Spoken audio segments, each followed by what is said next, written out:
Morning. It's about time really that I gave a bit of an update. I haven't done a video update for a while, and here we are in August. How can that have happened? So I thought I'd give you a bit of a tour. Gwyllt Hollow now. We've reached August, and it's all looking pretty lovely.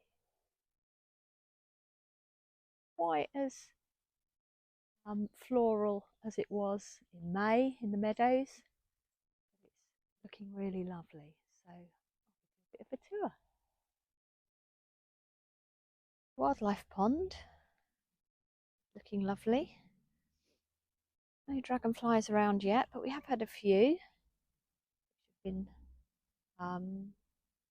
the broad-bodied chaser.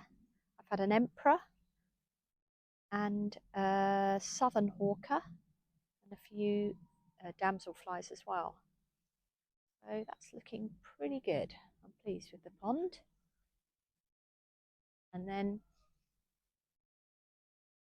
this is the area I planted up for pollinators. Planted it up in May.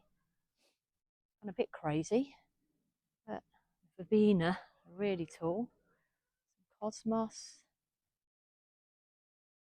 verbena, and quite a lot of flowers, but as in most places, a severe lack of insects this year, sadly.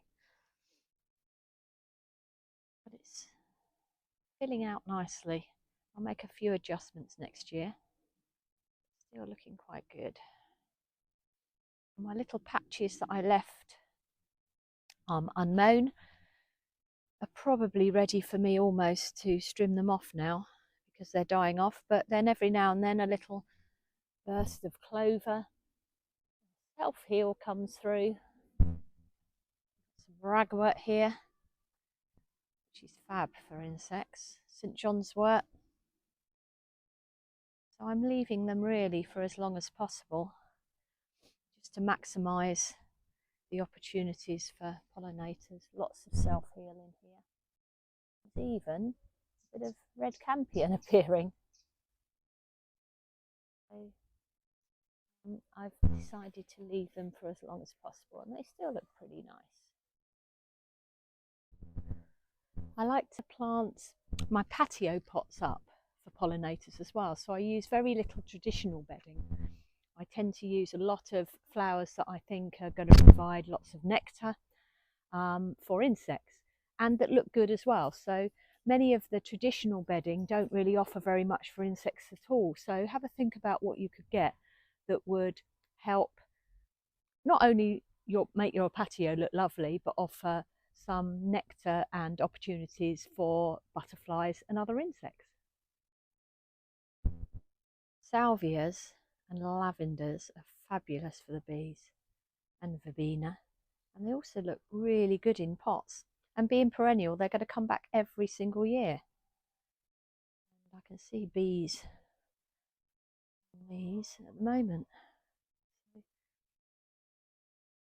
think they look really pretty, and the fact that they're going to come back every year. And keep your eye out in garden centres. When these start to go off, they reduce them right down, buy them then, pot them up, and next year you could have a lovely display like this. And then I've got other things like leucanthemum, some gazanias, and all sorts of things. Often I just go and see what the insects are being attracted to in the garden centres. Very rarely buy anything full price. Catnip or nepeta, that one's been trimmed back, but once that's flowering, that's really good. And lots of the herbs as well. Thyme is really good. Veronica. Even the lemon balm I can see some hoverflies on, and it's not even flowering yet.